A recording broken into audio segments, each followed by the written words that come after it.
Week 15 of the fantasy football season. He has wide receiver start sits every matchup this week. So with the fantasy playoff start and these are crucial games, crucial matchups, who to start and sit. First game Thursday night, Los Angeles Rams at the 49ers. Cooper Kupp, he's a must start each and every week. Last week, once again, found the end zone. Him and Matthew Stafford lock it in. Puka Nacua, he's a start as well. Seems like every game since he's returned from injury, either finding the end zone or having over 100 yards. So this week it's San Francisco in a potential high-scoring game between these two teams. Cooper Kupp and Puka Nacua locked in his weekly starts. Juwan Jennings, he's a start. Him and Brock Purdy have a great rapport, and arguably he's the number one wide receiver in terms of production now for the San Francisco 49er team, where Deebo Samuel has definitely taken a backseat this season, in my opinion, for this 49er team. So Juwan Jennings, I have him in the starting lineup. Deebo Samuel is a flex option to me. Once again, he didn't do much in that ball game. Is Deebo Samuel. He only had 5.5 fantasy points in PPR leagues. And with George Kittle and Juwan Jennings going out there and putting points on the board and making plays, Deebo Samuel, he's been that odd man out, it seems like, in this offense. And I also know he's not 100% as well, but this week he's a flex option at best, is Deebo Samuel. Kansas City Chiefs at the Cleveland Browns. DeAndre Hopkins, he's a start in this ball game. Found the end zone last week in the victory versus the Los Angeles Chargers. And Hopkins, it's been a good trade, no doubt about it, for Kansas City. That needed a lot of help at the wide receiver position with injuries. Obviously to Rashee Rice, Hollywood Brown, he's been out all season, even though he's returning now for the stretch and playoff run. So Hopkins, number one receiver, easy start at a Brown defense that can't stop anyone. Xavier Worthy is sit. I know the numbers have been a little bit better over the last few weeks, Xavier Worthy, but in a playoff matchup in the first round, he's tough to trust, I believe, for fantasy owners. Could be a decent ball game or a game where he's not doing anything at all, so he's a sit. Jerry Jeudy, a must start. Number one option easily in the passing game for this Cleveland Brown team. And it seems like weekly he's having either a touchdown or going over 100 yards. So this week in a matchup where they're going to be trailing early and often and have to throw a whole lot, he's a start. Elijah Moore, Cedric Tillman sits. Moore, seems like every other week he has a good ball game, is Elijah Moore. But he's just been inconsistent throughout his NFL career. So this week in a tougher matchup versus the Chiefs, he's a sit. Cedric Tillman, he's been sidelined with a concussion over the last couple weeks, and especially in a spot like this, he's tough to trust, so he's a sit. Cincinnati Bengals at the Tennessee Titans. Jamar Chase, he's a start. Obviously the best receiver, I believe, this season in fantasy football. Him and Joe Burrow are locked in. He's going out there, he's putting up huge numbers pretty much weekly. And this week at a Titan defense that hasn't stopped anyone, he's a start. T. Higgins, it's been a great season in the games he's played this year, and we know he's on the franchise tag on a one-year deal. But this is one of the best combos in the league at the wide receiver position, and arguably the best combo. So this week in a great matchup, once again, they're both starts. Calvin Ridley, a flex option for me. Calvin Ridley, it's been up and down this season for him. He got off to a bad start early on, and then after that, he got going a little bit. Was Calvin Ridley making plays and putting up numbers? But even this week in a good matchup versus the Bengals, he's a flex option for me, because we don't know what the status is going to be of Will Levis in there. I don't know if Mason Rudolph can be that consistent with Calvin Ridley there. So with that all in mind, he's a flex option. Westbrook Akine, he's a sit. It's either been a touchdown or nothing for Westbrook Akine. Only 22 catches on the season, and 8 of them have been touchdowns. Obviously, those numbers are going to keep up. And even this week in a good matchup versus the Bengals, he's tough to trust. And like I said, with every team playing, there's going to be some players on the bubble that either flexes or sits that some owners would start on other weeks. Commanders at the Saints, Terry McLaurin, he's a start each and every week. Him and Jaden Daniels, they've been locked in since week 3, putting up big numbers, making big plays. And this Saint defense, I know they played a little bit better over the last few weeks, but this Commander offense coming off the bye week, getting a little bit healthier, especially Jaden Daniels with the ribbon. Terry could go out there and have a good ball game. Valdes-Scantling, he's a flex option. I know his numbers have definitely been decent over the last month of the season since he signed on with the same team. But now with Derek Carr out, and it's either going to be Spencer Rattler or Hanger in there at quarterback. I don't know if his numbers are going to be that elite as Valdes-Scantling, but he is the number one option in the passing game, in my opinion, behind Alvin Kamara out of the backfield. And Valdes-Scantling's been a good deep ball threat throughout his career. I know you don't want to bank on a deep ball touchdown for him to have a fantasy day, but like I said, he's the number one option, and this could be a game they're trailing early and often. Mason Tipton, Cedric Wilson, they haven't done much all season long.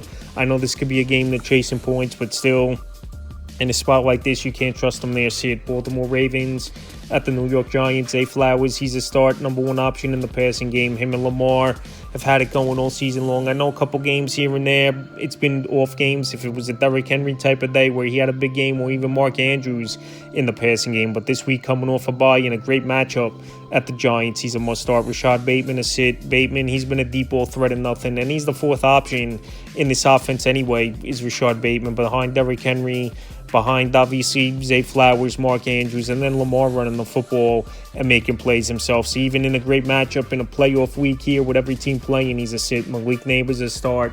It's just weird that Malik Neighbors, he gets off to these slow starts with no points or 2 or 3 points in the first half, and then second half where they're playing real catch-up and garbage time, he still finishes up with about 15, 18 fantasy point range in PPR leagues. So this week versus Baltimore, I think it's going to be more of the same, where they're trailing early and often, and he gets his numbers in the second half in garbage time and catch-up play. Wan'Dale Robinson, Darius Slayton assists. They really haven't done much, especially Wan'Dale Robinson. First 4 or 5 weeks of the season, he was putting up serviceable numbers, but he hasn't done much lately, so he's a sit. And Darius Slayton, he's only got value if Malik Neighbors is out and moving into the starting lineup.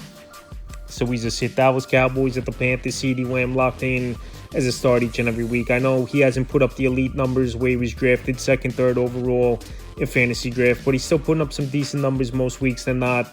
It is CeeDee Lamb. Number 1 target, Cooper Rush. I believe he's been pretty accurate this season since he's came in for the Dak Prescott injury and started for this Cowboy team. And this week, a pretty good matchup at the Panthers. He's a start. Brandon Cooks a sit. It's just this Cowboy offense pretty much is around CeeDee Lamb.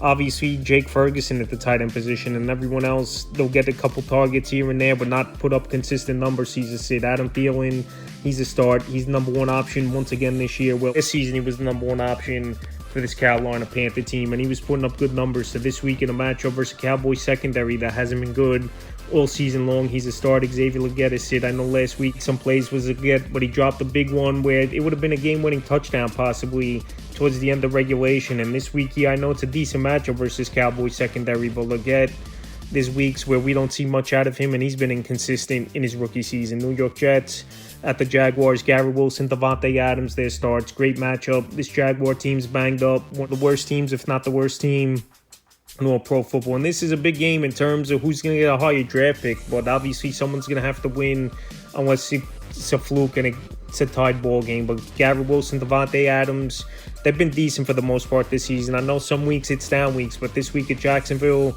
I believe they both go out there and have good production once again like they did last week at the Dolphins. Brian Thomas Jr., he's a start, number 1 option in the passing game. Last week, a big game.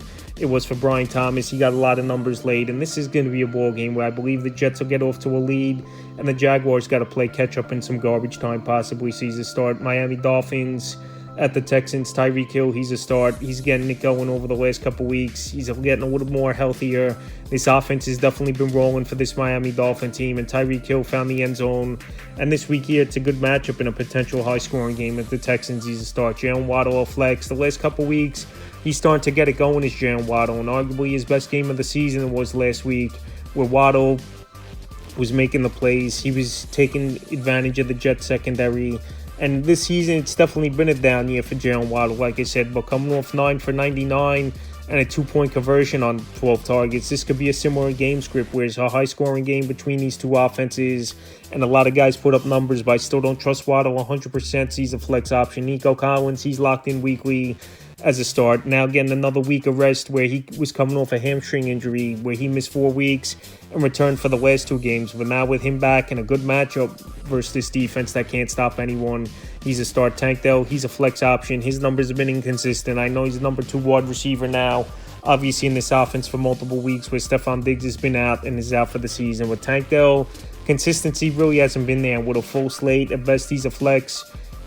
Indianapolis Colts at the Denver Broncos. I'm assuming Josh Downs is going to return to this ball game, obviously, after they're coming off a bye week. And Downs, it's been a good season for him. If it's Anthony Richardson or Flacco, whoever it's been, he's gone out there and played good football. Richardson now, obviously the starter remainder of the season. I still believe Downs could go out there, have a decent game. This could be a game where they're down early and often, especially versus a great defense like the Broncos. Even though we saw Jameis Winston put up huge numbers in their last game, they still had 2 pick sixes and won the game was Denver. But obviously Anthony Richardson isn't that type of thrower like a Jameis Winston where he's just going to throw it all over the yard and try to make plays where he'll try to make it with his legs instead of his arms. So this week, I think Downs, it's a game they could be trailing, and he could go out there and be a decent option for owners. Michael Pittman is sit. Numbers have been inconsistent all season long, and there really hasn't been a ceiling for Michael Pittman. With the running of Anthony Richardson and Jonathan Taylor, besides Josh Downs, no one else is pretty much putting up good weekly numbers for fantasy owners. Cortland Sutton to start. He's been a great wide receiver. Him and Bo Nix definitely locked in for this Denver Bronco team, and it's either a 100-yard game or a touchdown weekly for Cortland Sutton. So this week with a great matchup versus a bad defense, he's a must-start. Buffalo Bills at the Lions, the game of the week. This is another high-potential scoring game, and we saw it last week with the Bills at Los Angeles losing a tough one, 44-42. So Khalil Shakir, he had a monster game, including a nice 50-plus yard touchdown where he just ran up the seam, burned 2 defenders, and got to the end zone. So he's a start for me in this ball game. Him and Josh Allen have been locked in all season long, and Khalil Shakir, he's only dropped 1 pass in 2 seasons, and that was last week versus the Rams. Amari Cooper finally had a breakout game for this Buffalo Bill team, but I just don't believe week in and week out we still could trust Cooper. I know it takes time to acclimate to a playbook, get confidence, and obviously get rapport with a new quarterback, but Amari Cooper, like I said, he's definitely lost his step. At the age he is, wide receivers start to decline. And this week here in a matchup versus a good defense, even though they did give up 31 points last week to the Packers, I think Cooper's a flex option. Amon-Ra St. Brown, Jameson Williams, they're locked in his weekly starts. I know St. Brown, his numbers have dropped off a little bit over the last few weeks, where it's been David Montgomery and Jahmyr Gibbs getting a lot of points, and even Tim Patrick last week found the end zone a couple times in that ball game. But St. Brown this week, you fire him up. This is going to be a high-scoring game. He's a start. Jameson Williams, he's been more than just a deep ball threat over the last few weeks, really working his way into this offense and making plays. And this line offense get a lot of points from anywhere. And Jameson Williams, it's been a good season for him. Pittsburgh Steelers at the Eagles. George Pickens, he missed last week's game. But I believe he's going to give it a go, and this is a big ball game here between these two teams that are in-town rivalry kind of with the Pennsylvania-Philadelphia connection. So George Pickens is start. Him and Russell Wilson, they've been locked in since Wilson's been in the starting lineup going back about 2 months ago. And George Pickens, he's a big play wide receiver. I know the secondary is one of the best secondaries in all pro football, but in a playoff matchup, you're not going to have any options better than Pickens. He's a start. Calvin Austin, Mike Williams definitely had opportunities to step up in last week's ball game versus the Browns, where Pickens was out of the lineup. But Calvin Austin, he didn't do anything in that ball game. And Mike Williams, I still know he's a newcomer, only a month in with his new team, but he only had 3 catches, 36 yards in that ball game. So he's a sick, can't trust him versus secondary. A.J. Brown, Devonta Smith, their weekly starts. I know Brown, he had an off game. I possibly took a shot at Jalen Hurts where he's got to get him the football more in the post-game interviews. But this Eagle team, they're rolling. A Super Bowl contender. And I think A.J. Brown and Hurts, they're going to iron that out. He'll go out there, have a good game. And Devonta Smith, he returned from injury last week, found the end zone. And Smith, he's been a solid number 2, 3 flex option all season long. So he's a start in this high-powered offense. Patriots at the Cardinals, Demario Douglas, Keyshawn Botte, they're both sits for me. I know Douglas, he showed some flashes. He's arguably the number 1 target, him or Hunter Henry, in the passing game, obviously, for this Patriot team. But consistency hasn't been there. And I know it's a decent matchup, but no one in this Patriot offense besides Stevenson and Henry I really could trust week in and week out. Marvin Harrison Jr. a start. I know his numbers have been inconsistent. That's what you get from a rookie, and that's also what you get when you play with a running quarterback like Kyler Murray, where he's looking to run majority of the time. But Marvin Harrison, he's made some big plays this season. He still has 7 touchdowns in his rookie season, which is okay. But it's definitely a bust where fantasy owners took him in that 2nd or 3rd round. But this week versus secondary that's given up a lot of points this year, he's a start. Michael Wilson a sit. I know he had a long touchdown last week, 2 catches, 57 yards, and he found the end zone. But I can't trust him in a playoff matchup, and I know it's a good matchup, but he's a sit. Tampa Bay Buccaneers at the Chargers. Mike Evans, he's locked in weekly as a start for this Tampa Bay Buck team. Him and Baker Mayfield have a great rapport. He's always been a big-time wide receiver, 10 years in a row with 1,000 yards. And we'll see this season. I know he needs to make a nice push with the last 4 weeks of the year to crack 1,000 yards. But this week at the Chargers, a defense that's been middle of the pack, he's a must-start. Jalen McMillan, a sit for me. I know last week he had a breakout game in his rookie year, 4 catches, 59 yards, found the end zone twice. But obviously we got to see more out of Jalen McMillan, but he's definitely a top waiver wire pickup off the wire this week here, where he's trying to take that number 2 role, where Chris Godwin, we know, has been out for weeks and he's out for the season, and someone else has to step up. But I still don't trust him. He's a sit. Ladd McConkey is start. He missed last week's game, and he was missed where this Charger team only lost by a game-winning field goal by 2 points at the end of regulation. So McConkey and Herbert, they were locked in, making big plays before he missed last week's game. And I think a team on the brink of making the playoffs or not making it, he's going to gut it out and get his way into this ball game versus Tampa Bay. And we know their secondary isn't all that great, so he's a start. Quentin Johnson, Joshua Palmer, if McConkey's in or out, they're just guys I can't trust week in and week out. I know Johnson, he found the end zone last week, but if he's not scoring touchdowns, his value hasn't been great at all off season. It's Quentin Johnson. But like I said, if McConkey's out, these guys, they'll definitely get an expanded role, but with every team playing, they're just tough to trust. Where Ladd McConkey is way better, in my opinion, than these 2 wide receivers. So Palmer, he had a decent game as well last week at the Kansas City Chiefs, but their sits. Green Bay Packers at the Seahawks. I believe this could be a high-scoring game. Jaden Reed, he had the old goose egg in last week's ball game, was Jaden Reed, but I still would put him in the starting lineup. Obviously, I'm not going to rank him in the top 20 of my wide receivers, most likely in the back end, 25 to the 36 range when the rankings come out this week. But Jaden Reed, I still believe, is one of the best yard after catch wide receivers. We know he's explosive, and you could line him up anywhere in a formation. So this week at Seattle, where they know they got to put points on the board once again, and they got to get Jaden Reed the football early and often. He's a star. Christian Watson, a flex option. I know he's coming off a 16.5 fantasy point game in PPR leagues, but Christian Watson, he's been a deep ball threat for the most part and nothing, where he's still got to learn that route tree a little bit more and know how to work underneath. So this week, even in a decent matchup, he's a flex. Tavian Wicks, this sits ball game. I know this offense is inconsistent in terms of output from a wide receiver. Every week it's someone different. Like last week it was Christian Watson, Reed at 0. This week it could be Reed and no one else does anything. So it's tough over here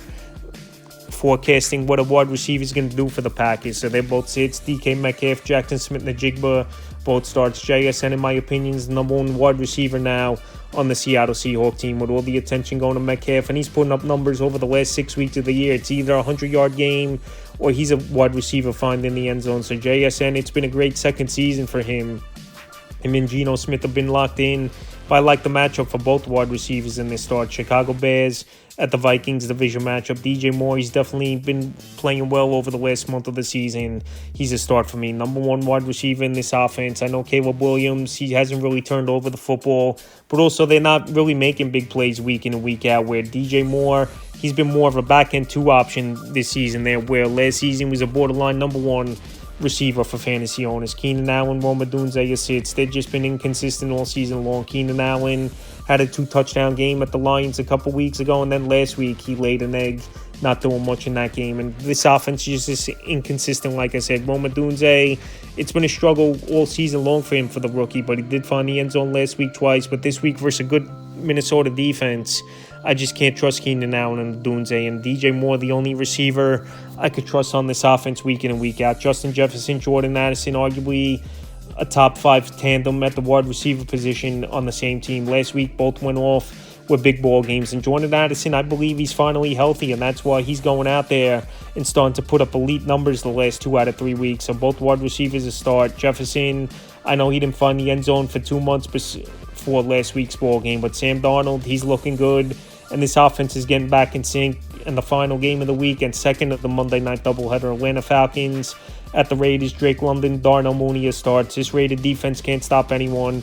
And Kirk Cousins all season long, he's been locked in with London and Mooney, even though I know this team's been struggling and they're free-falling down the standings over the last month of the season, but production still being put out there by London and Mooney. There starts Ray McLeod as the number 3 wide receiver. He's been pretty decent over the last month of the season with 3 out of 4 games, double-digit fantasy points. And this week in a good matchup versus a bad defense, he's a flex option. And Jacoby Myers is a start. Jacoby Myers, it's been a good season for him, especially since they traded away Devontae Adams to the New York Jets. And he's going out there, and he's at least, worst-case scenario, 12, 15 fantasy points in PPR leagues most weeks. So he's a start. So that's wide receiver, start, sit every matchup in a crucial Week 15 in the fantasy football season with playoffs starting this week.